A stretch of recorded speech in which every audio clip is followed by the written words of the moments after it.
Oiê! Será que a gente tem mais medo da solidão do que da infelicidade? Antes da gente começar a refletir sobre esse assunto, passando pela parte neurológica, biológica e os exemplos da minha vida, deixa eu te perguntar uma coisa. O que mais te assusta na solidão e como você vê ela? Quando você se vê ou pensa em solidão, você atribui isso a um sentimento de fracasso? Um fracasso social, por exemplo? Ou pensar na solidão te deixa angustiado? Quando você pensa no silêncio que a solidão traz, isso te deixa aflito? Você tem medo do que você pode escutar com o silêncio? Hoje vamos olhar para dentro dessa biologia para entender por que a nossa mente prefere abraçar a infelicidade do que enfrentar a solidão. A gente já conversou em outros episódios como o nosso cérebro se sente confortável com cenários previsíveis, mesmo quando esses cenários são prejudiciais para nós.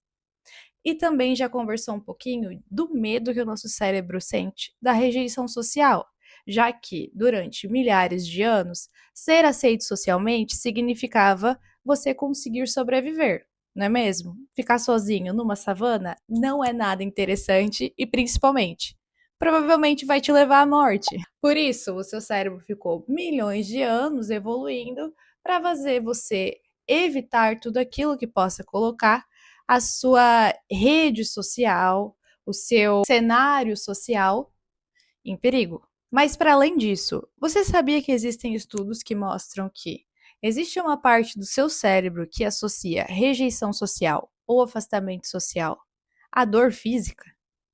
Pois é. Digamos que o buraco seja mais embaixo do que a gente pensa. Isso não é apenas um sentimento de aflição e de angústia que fica no campo das ideias. Não que não seja frustrante e angustiante o suficiente a gente sentir o medo da rejeição social. Mas a gente pode, além de sentir conscientemente, também sentir fisicamente, o que piora ainda mais a situação e nos deixa ainda mais assustados. Mas a gente já visitou esses assuntos. Eu vou trazer mais perspectivas para vocês sobre a questão de solidão, solitude e infelicidade. Uma das coisas mais irônicas da vida é a gente associar a solidão à infelicidade. Por quê? Porque muitas vezes estar rodeado de pessoas não significa e não te garante felicidade. Ou pior, muitas vezes, inclusive, essas pessoas são a causa da sua infelicidade. Por que a gente costuma associar sucesso social, popularidade social, com felicidade? E você já percebeu que muitas pessoas populares, inclusive artistas, enfim, que tenham uma vida social badalada, várias vezes já discursaram que se sentem, na verdade, sozinhos? Pois então, a gente pode chamar isso de solidão subjetiva. O que é a solidão subjetiva? É quando, mesmo que a gente tenha pessoas ao nosso redor, ainda assim a gente se sente sozinho. Quem nunca associou solidão à infelicidade, que atire a primeira pedra. Eu, como todo ser humano, também já fiz muito isso. E eu vou compartilhar com vocês um exemplo da minha vida para deixar o assunto mais palpável. Vocês já sabem, eu já compartilhei com vocês várias vezes que eu migrei. Eu vim do Brasil para Portugal. Antes de eu migrar, eu achava que tudo era rosas. E quando eu viesse para Portugal, a minha vida seria maravilhosa. Quando começou a chegar realmente perto do momento de fazer essa migração, eu comecei a pensar num assunto super complexo que ainda não tinha caído a minha ficha. Eu ia me mudar de país e pela primeira vez eu ficaria completamente sozinha e sem apoio. Exatamente. Eu tinha e tenho um namorado, eu tenho um gato, eu tenho uma família que é super próxima. E quando eu migrei, adivinhem só, Eu migrei sozinha. De um dia para o outro, não tinha mais nada. E quando isso aconteceu, eu comecei a ficar muito assustada. Quando finalmente, quando chegou perto de migrar, eu já comecei a ter uma certa aflição com relação a isso. Porque eu pensava, meu Deus, eu vou ter que pegar um avião sozinha. Não vai ter ninguém lá para eu segurar a mão se eu ficar nervosa. Vai ser meu primeiro voo internacional. Eu vou ficar 11 horas dentro de um avião. Se acontecer uma turbulência ou qualquer coisa, não vai ter ninguém conhecido para me acalmar. Se eu me perder, se eu perder o voo, qualquer coisa acontecer, eu mesma vou ter que resolver. Essa foi a minha primeira aflição no quesito de ficar sozinha. Quando eu realmente fiquei, ou seja, eu passei por toda essa questão de aeroporto e nananã, e voo e assim por diante, cheguei no país e realmente fiquei sozinha, eu comecei a ficar muito aflita pelo seguinte: eu não conseguia me imaginar fazendo coisas sozinha. Como, por exemplo, eu não conseguia me imaginar indo jantar num lugar sozinha. Eu não conseguia me imaginar indo tomar um café sozinha. Não conseguia me imaginar viajando ou curtindo lugares novos, apreciando paisagens, genuinamente gostando e me sentindo completa fazendo isso sozinha. Eu nunca tinha feito essas coisas sozinha antes na minha vida. Esse foi o maior baque para mim. Não foi a questão de resolver problemas, porque eu sempre fui muito independente nessa questão. Eu sempre fui de me virar, de fazer acontecer. Quando surge algum problema na minha vida, eu vou lá e resolvo. Eu não gosto de deixar as outras pessoas, sejam elas tão próximas quanto forem, pode ser mãe, pode ser pai, melhor amiga, eu não gosto de dar trabalho para as pessoas que estão perto de mim. Isso é uma coisa, inclusive, que eu tenho que tratar e melhorar, né? Mas enfim, eu sou muito de resolver tudo sozinha. Então, nesse ponto, não me assustava tanto. Me assustou mais aquela parte do avião, etc., que eu comecei a pensar, meu Deus, se. Quando eu tava no avião, eu pensava assim, gente, se alguma coisa acontecer aqui nesse avião, se der uma turbulência, alguma coisa assim, eu vou ficar muito assustada e não ter uma pessoa que eu amo do meu lado para segurar a minha mão e dizer, calma, vai ficar tudo bem. E isso me pegou. Mas depois que passou, eu não tive mais medo de resolver meus problemas sozinha. Porém, a minha parte social, ou seja, de sair, de conhecer um lugar novo, de apreciar de verdade a paisagem, o momento, o cenário, de ir jantar, tudo isso para mim só tinha valor se eu fizesse com outra pessoa. Porque eu me imaginava jantando e conversando com outra pessoa no jantar, trocando ideia, entende? Ah, eu me imaginava, por exemplo, vendo uma paisagem linda com uma pessoa do meu lado, ou várias pessoas ao meu lado. Ter que fazer tudo isso sozinha começou a me assustar. E no início, eu não saía muito de casa. Eu vivia assim, casa, trabalho, trabalho, casa. Porque eu pensava assim, hoje eu vou ir nesse restaurante. Eu queria muito conhecer o restaurante, vamos dizer assim. Eu vi no Instagram, era um restaurante lindo, bom custo-benefício, eu queria conhecer. Mas eu não tinha coragem de ir sozinha. Ou uma cafeteria, que eu via no Instagram também e pensava, cara, é muito massa essa cafeteria. Mas eu não tinha coragem de ir sozinha. Eu ficava pensando, gente, eu vou chegar lá sozinha, sabe? Todo mundo vai ficar olhando pra mim. Não, olha que prepotência, né? Que prepotência da minha parte achar que todo mundo ia olhar pra mim. Ninguém tá nem aí. Mas, enfim, passava-se isso na minha cabeça. Esse é o ponto da prepotência que se passa na nossa cabeça quando a gente nunca enfrentou a solidão até transformar ela em solitude, né? Pensava, todo mundo vai olhar pra mim, todo mundo vai me achar um fracasso social, todo mundo vai achar que, sei lá, eu nem sabia explicar, eu nem sei explicar, não sei se você sabe explicar o que se passa na nossa cabeça quando a gente se imagina fazendo essas coisas sozinha. Mas eu ficava aflita. E aí, depois de muito ficar aflita e de evitar a todo custo, eu comecei a trabalhar a minha mente. Eu comecei a falar comigo mesma: olha, é o que é. Você migrou de país e você não migrou de país para viver escondida dentro de um quarto. Você migrou de país para conhecer lugares novos, para fazer novas conexões, para conhecer novas culturas. Foi para isso que você migrou. Aí agora, Tuane, eu falando comigo mesma. Não sei se você fala consigo mesmo, eu falo comigo mesmo. E eu falava assim pra mim: agora, Tuane, você vai viver escondida? Você não vai numa cafeteria porque não tem ninguém pra ir junto com você? Você nasceu grudado em alguém? E eu fui trabalhando meu cérebro. Até que um dia eu passei na frente de uma cafeteria que eu queria muito conhecer. E eu pensei assim: eu vou entrar, acabou. Não vou pensar muito no assunto. Se eu pensar no assunto, eu não entro.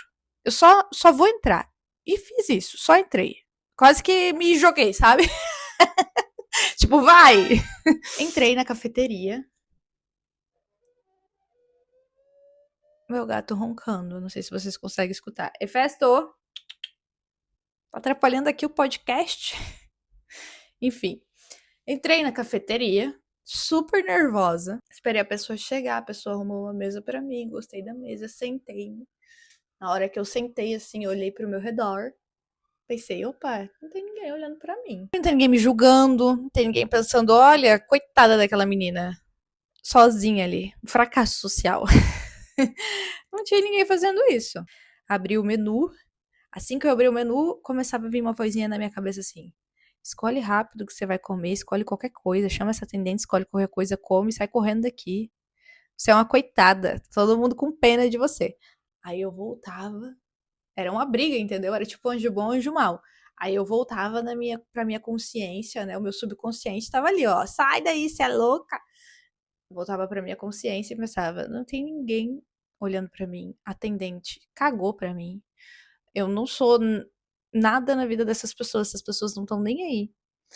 Provavelmente, se elas forem achar alguma coisa, elas vão achar que legal que essa menina está sozinha na cafeteria. Olha só que legal que ela gosta da própria companhia dela. Que hoje em dia é tão difícil, né? Pediu que eu queria comer com calma, comi com calma. Saí dali com calma e essa foi a minha primeira experiência. Na hora que eu saí do lugar, eu dei um respiro assim, tipo, ufa, venci. Passei por isso. Olha só, passei por isso, não morri. Eu não sou um fracasso social, entendeu? Eu descobri que quando eu não tenho ninguém para conversar, eu consigo conversar comigo mesma. Eu consigo pensar na minha vida com clareza. Eu consigo pensar nas metas com clareza. Eu consigo rir de momentos que eu já passei, imaginar novos cenários. Eu consigo ser criativa.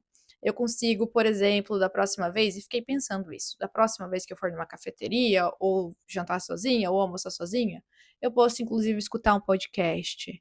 Eu posso levar meu notebook e fazer anotações. Eu posso, meu Deus, eu comecei assim, ó, a se abrir um mundo pra mim, sabe?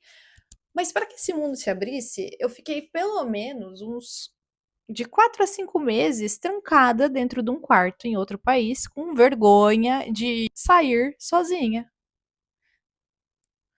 Quando eu finalmente superei isso, o mundo se abriu pra mim. Eu comecei a pensar, eu já comecei a pensar em várias coisas. Pensei, gente, agora eu vou ir jantar lá naquele lugar que eu sempre quis jantar. Vou ir sozinha, vou levar meu fone, que eu quero escutar um podcast, e vou levar meu caderno para fazer umas anotações, e nananã. E assim foi. Gente, eu comecei a gostar da solidão. E quando você começa a gostar da solidão, isso se transforma em solitude. O que é a solitude? É você ter prazer de apreciar a sua própria companhia. Eu comecei a ter prazer de apreciar a minha própria companhia.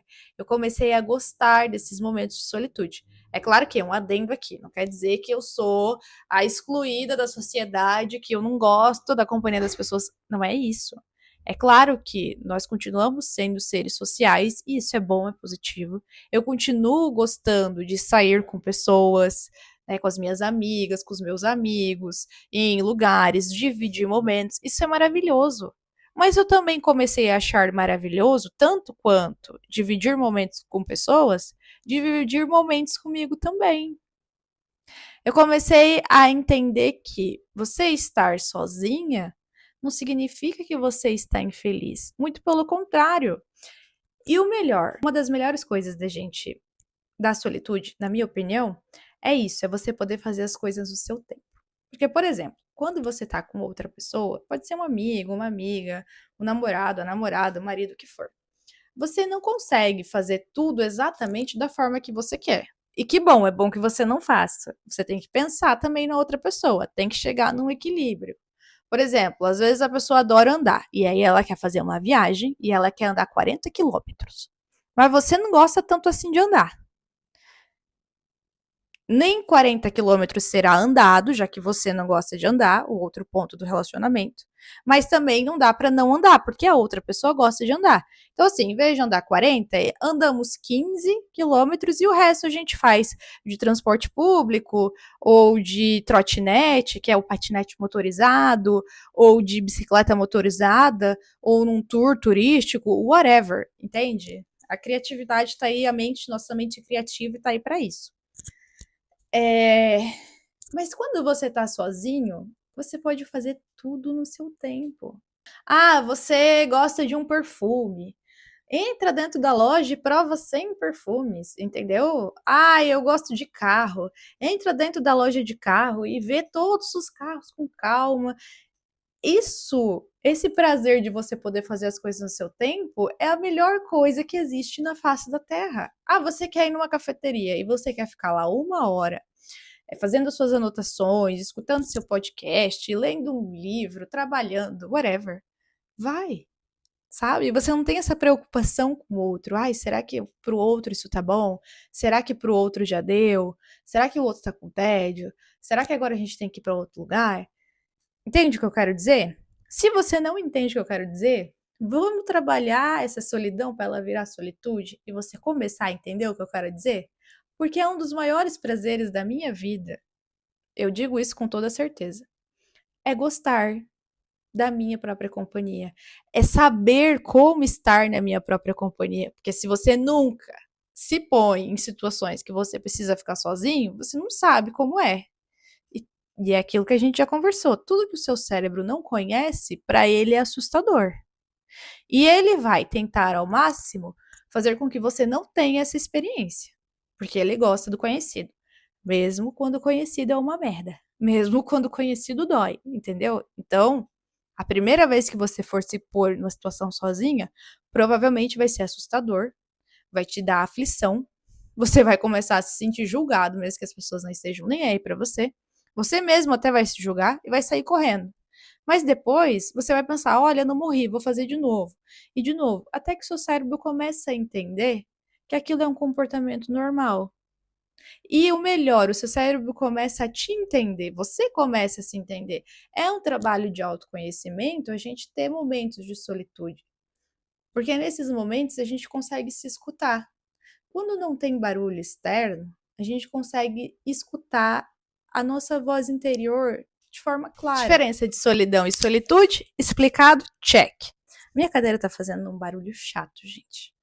Tá rec-rec hoje. Não sei se vocês conseguem escutar daí. A questão de ter uma vida muito popular ou várias pessoas ao nosso redor poder nos trazerem felicidade está associado ao fato de que manter um status social muitas vezes é muito custoso, porque por vezes a gente precisa usar várias máscaras. Como assim? Quando nós somos quem nós somos, isso traz todas as maravilhas de quem nós somos, mas também traz todos os terrores de quem nós somos.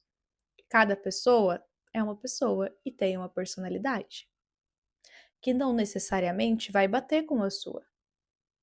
E não necessariamente todas as pessoas estarão dispostas a aceitar aquilo em você que elas, na visão delas, não é legal, não é aceitável, vamos dizer assim. Ou seja, para que a gente consiga ter um ciclo social muito grande, ser uma pessoa super popular, ter várias pessoas ao nosso redor, a gente precisa usar máscaras para que as pessoas nos aceitem. Essas máscaras são muito custosas para o seu cérebro em termos de gasto energético. Por quê?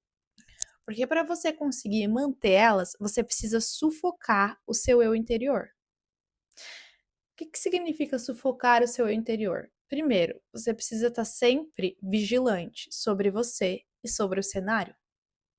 Você precisa se auto-vigiar. Olha, eu não posso falar isso, porque se eu falar isso, a fulana pode não gostar, o ciclano pode não gostar, e aí eu vou acabar sofrendo uma penalização nesse meu ciclo social tão badalado. Olha, eu não posso expressar a minha opinião aqui. É melhor que eu não expresse, porque isso pode gerar um conflito ou um desconforto. Ah, eu não posso ter essa atitude que eu costumo ter. Então você começa a se autorregular e a se autocontrolar. O autocontrole demasiado é um custo energético enorme para o seu cérebro, porque você fica toda hora se autoavaliando, se autocorrigindo e se autorregulando. Opa, segura. Não fala, não olha, não cruza os braços agora. Não, entende? Ao mesmo passo que o seu subconsciente, quando ele quer agradar as pessoas e quando ele quer ser super aceito em um meio social, ele costuma, de novo, subconscientemente, analisar a linguagem corporal das pessoas. Sim, nós fazemos isso, nós temos esse superpoder. Por exemplo, se você está conversando com um amigo e você vê que ele cruza os braços, assim, o microfone agora vai lá para o espaço. Eu vou segurar aqui, ó, só para você entender o que eu tô querendo dizer. Se você tá conversando com seu amigo, num ponto da conversa, cruzou os braços assim, fez a cara assim, começou a se balançar, o seu subconsciente já entendeu. Ou esse assunto que você tá falando é chato, ou você tá falando uma coisa que seu amigo não está concordando, não está aceitando.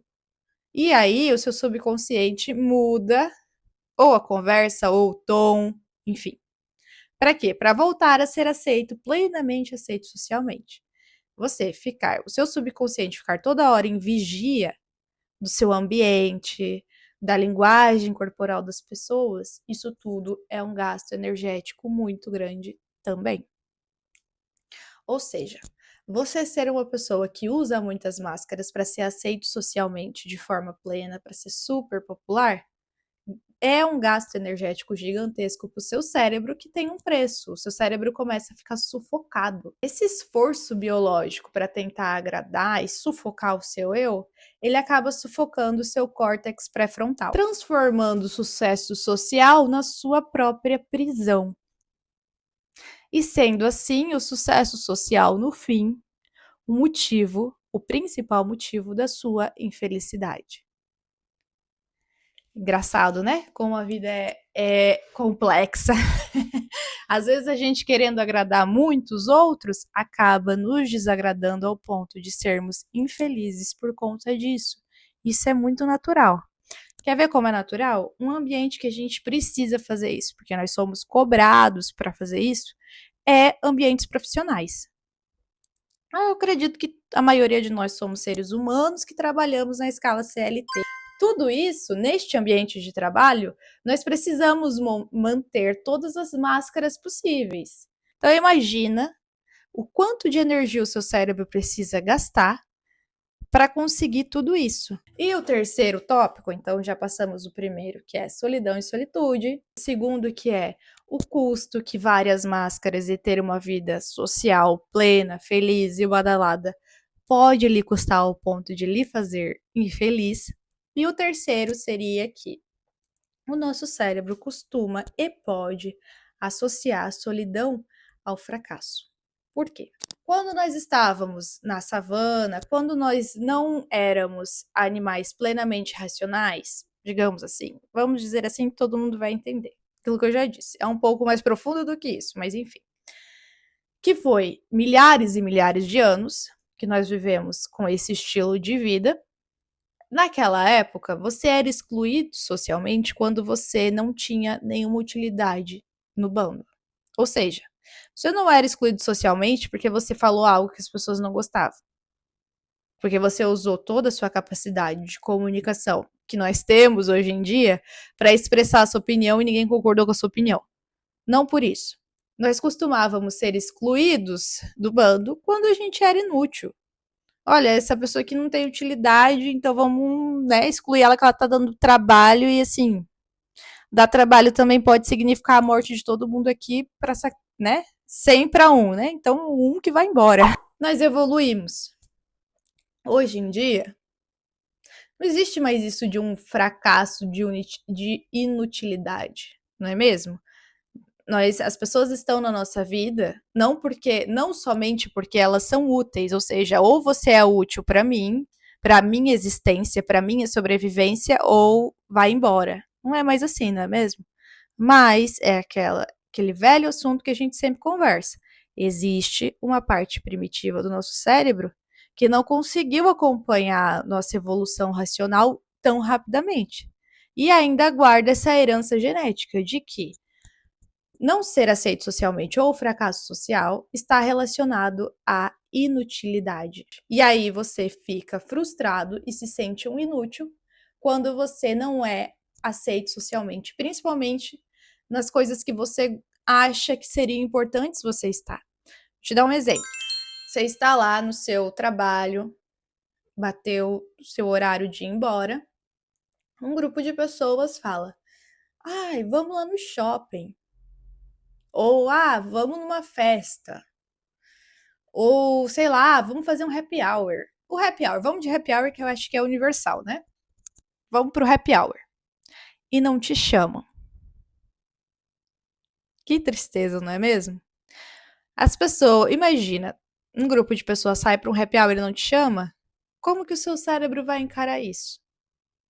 Ele pode encarar isso como um fracasso social e relacionar isso a como se você fosse inútil dentro daquele cenário. Ou seja, fracasso social interpretado com você sendo uma pessoa inútil. É por isso, inclusive, que várias pessoas costumam se doar demais em certas relações, demonstrando, né, com atos de serviço, que é o que a gente fala. Por quê? Porque a pessoa imagina que a outra só amará ela, a outra só a considerará importante na vida se ela tiver uma utilidade prática. E é por isso que várias pessoas expressam o amor na linguagem de serviço. Faz tudo e qualquer coisa para se sentir super valorizado na vida do outro, porque acredita que só tem valor enquanto tiver utilidade prática. Quando não tiver mais utilidade prática, acabou o amor, acabou a amizade, tchau para você. É super complexo, não é mesmo? Agora, tudo isso que a gente conversou parece muito bonito falando. Na prática, quando a gente for tentar implementar, né? Vencer o medo da solidão, porque sim, neurologicamente, biologicamente e psicologicamente falando, o seu cérebro prefere a infelicidade do que a solidão. Principalmente se o seu cenário já é infeliz, se aquela relação já é infeliz. Por quê? Porque o conhecido para o seu cérebro sempre valerá mais, sempre será mais confortável. Então, como a gente vence isso? Não será de forma fácil, porque você precisa transformar a solidão em solitude. Não é que você vai acordar assim, eu escutei o podcast da Tuane, o episódio sobre solidão, eu identifiquei vários lugares da minha vida que eu tô preferindo a infelicidade do que a solidão e decidi mudar. E aí, após escutar esse episódio, deu um clique na minha cabeça e agora eu não sinto mais solidão. Não me importo mais se vão me chamar para ir no happy hour ou não. Não é assim que funciona. Que bom, que maravilha que se fosse, né? Mas não é assim. Primeiro, toda mudança causa estresse. A gente já conversou sobre isso no nosso episódio sobre mudanças. Inclusive, é um dos episódios mais vistos aqui no YouTube e também no Spotify. Então, se você ainda não viu, eu recomendo. Mas, enfim. A primeira coisa, quando você for tentar vencer a solidão, vai ser enfrentar o seu cérebro.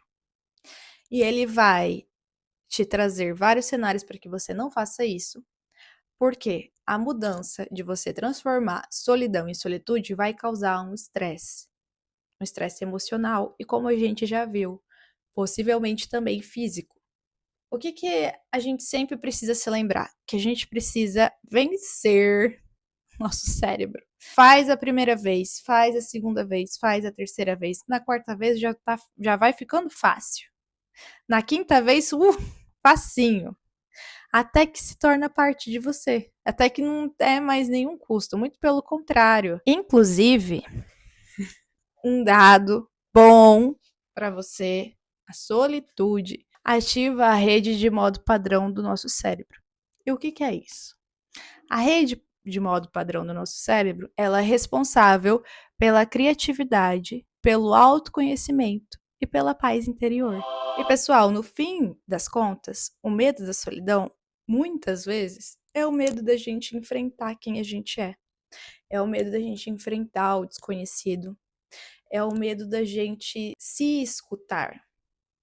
Seu subconsciente pode ter medo de se escutar, porque se escutar, você se auto-escutar de verdade, pode trazer várias percepções que mudarão a sua forma de ver o mundo e automaticamente mudarão quem você é. E automaticamente a mudança traz gastos energéticos para o seu cérebro. E quando todo esse ruído, quando todo esse barulho externo se cessa e a gente consegue se escutar, isso pode ser assustador. Por isso, a gente prefere estar acompanhado, mas infeliz, do que ter essa oportunidade de cessar o barulho externo e nos escutar, estar com nós mesmos, gostar da nossa companhia, entender quem nós realmente somos. E eu vou finalizar esse episódio com uma pergunta para você refletir até os próximos episódios, que é o seguinte: por que você tem tanto medo de ficar a sós consigo mesmo? O que você está tentando evitar? Por que você prefere a infelicidade do que se encarar? Pessoal, é isso. Se você gosta de assuntos relacionados à reflexão e autoconhecimento, se inscreve lá no meu canal. Assim você vai receber notificações toda vez que eu lançar um novo episódio. E eu espero vocês no próximo episódio. Tchau!